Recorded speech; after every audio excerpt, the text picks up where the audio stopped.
qui me paraissait marrant, c'était au-delà de faire jouer tous ces gens dans une ambiance bienveillante et sereine, c'était de sortir l'escape de la room.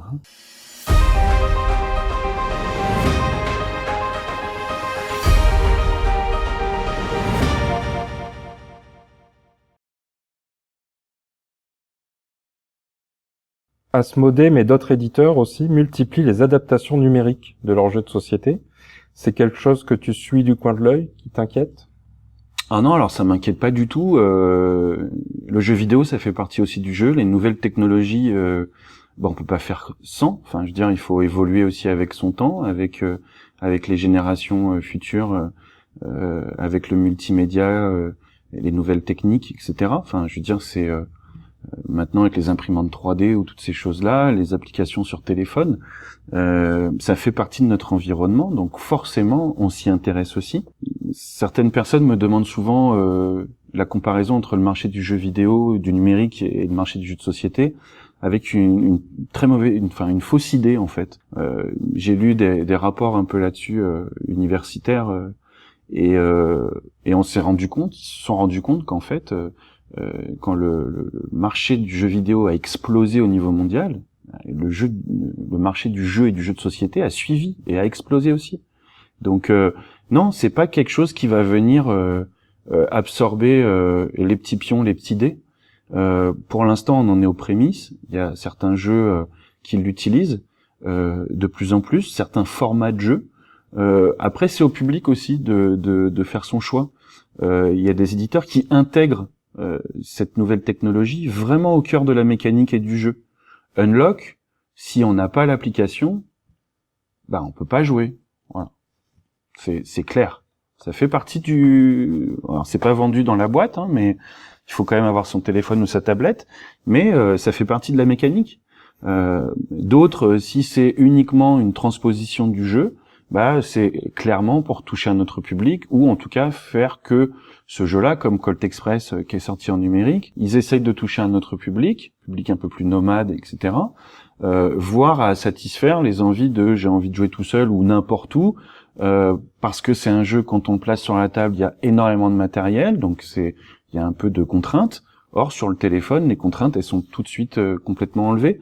Donc non, continuez, amis éditeurs, à nous sortir des belles versions. Tokaido est sorti il y a pas longtemps, c'est juste sublime. Et c'est notre expérience. Moi, j'adore Tokaido, comme beaucoup, en version plateau, mais j'adore aussi en version numérique. Voilà, parce que et puis en plus, parfois l'un avec l'autre, sur les plateformes de jeu, par exemple Board Game Arena, on peut s'amuser à progresser. Et puis après, les copains qui nous ont vus un peu à la ramasse les mois d'avant, voient qu'on a progressé. Donc non, il faut et ça me fait penser aussi d'utiliser aussi les plateformes comme ça de jeux sur ordinateur. C'est Fred Henry avec les Inventeurs qui a fait un tournoi en fait de son jeu qui était pas sorti, mais en version numérique, et ça a bien marché.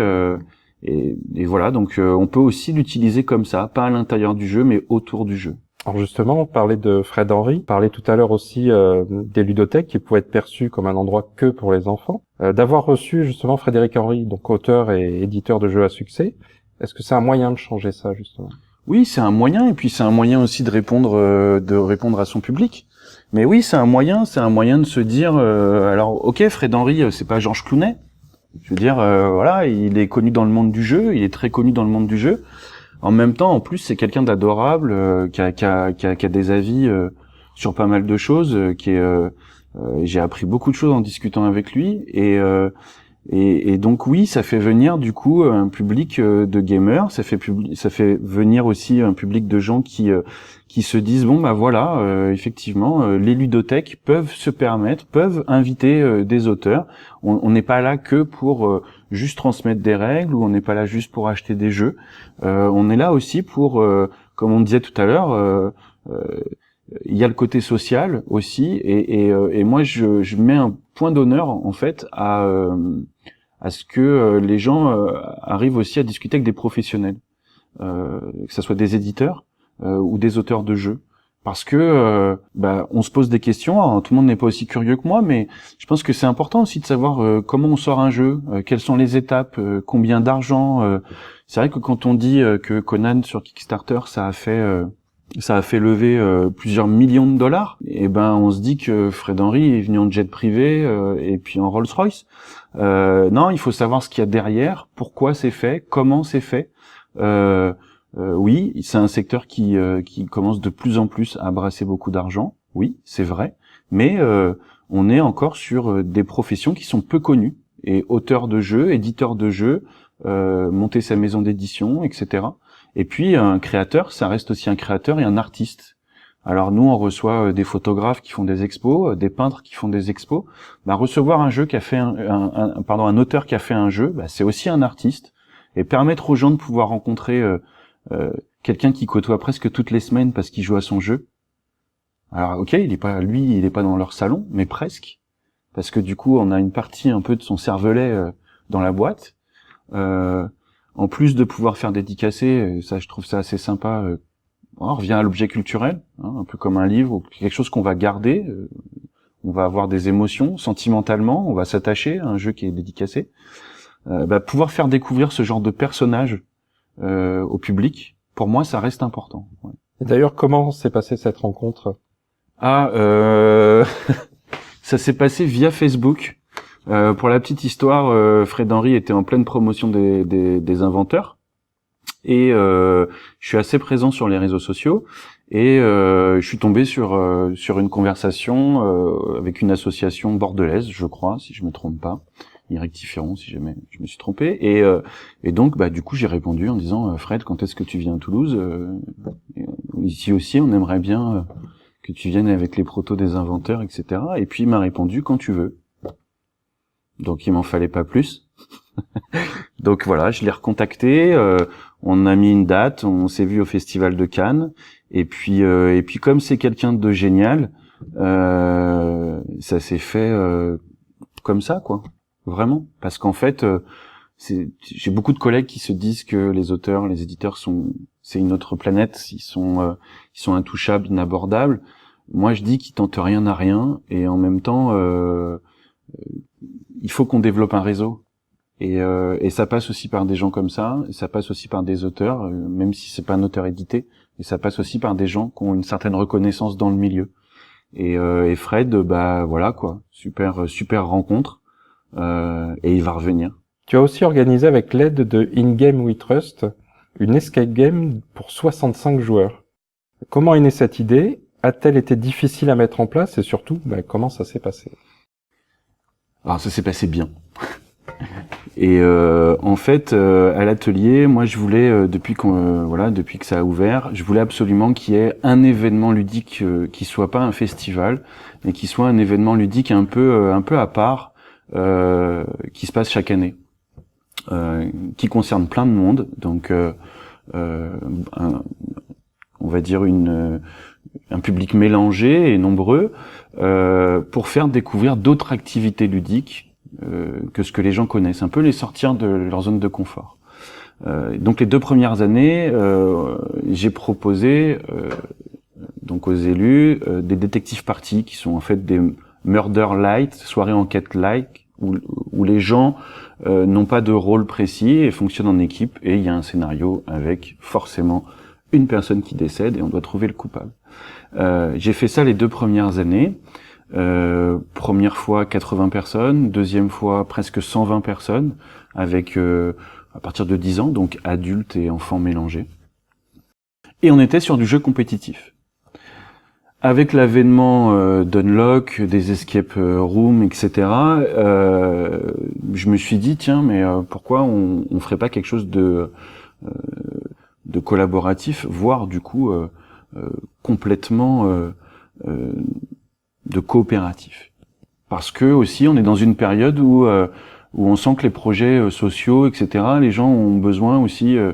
J'adore le compétitif, mais je pense qu'il faut brasser de temps en temps. Alors je me suis fait un petit cahier des charges avec mon budget, avec ce que je voulais. Et puis j'ai envoyé à mes contacts sur Facebook qui viennent du grandeur nature, de l'événementiel, des rôlistes ou pas rôlistes, etc. Et je leur ai dit, voilà, est-ce que vous pouvez m'envoyer un projet? Vous avez 4 mois pour y réfléchir. Vous m'envoyez ça, il faut que ça soit joli parce que je vais le présenter aussi aux élus. Et voilà, tant de personnes, les lieux c'est ici, enfin voilà. Et du coup, j'ai reçu deux trois propositions et la leur, elle était juste. Voilà, je me suis éclaté déjà à lire leur dossier. Je connaissais Baptiste, je connaissais pas l'autre partie de l'équipe. Je les ai découverts ensuite. C'était juste génial. Il n'y avait pas de point de comparaison. Ça existe. Enfin, j'ai jamais vu que ça existe quelque part. Ils ont écrit un scénario pour l'atelier qui va ensuite faire partie de leur catalogue eux d'événements qu'ils vont proposer. Alors certes, il y a eu des couacs, etc., machin, mais rien qui a été visible du public. Ça a duré 2 heures. Ça a été juste génial. Il y a eu une ambiance magnifique. Les gens étaient super contents. Et c'est ça aussi de sortir un peu de sa zone de confort. C'est ça aussi de proposer des choses que les gens peuvent pas vivre aussi autre part. Alors peut-être que du coup maintenant ça s'est passé ici, peut-être que ils vont en faire autre part et que ça va se démocratiser un petit peu, de sortir en fait.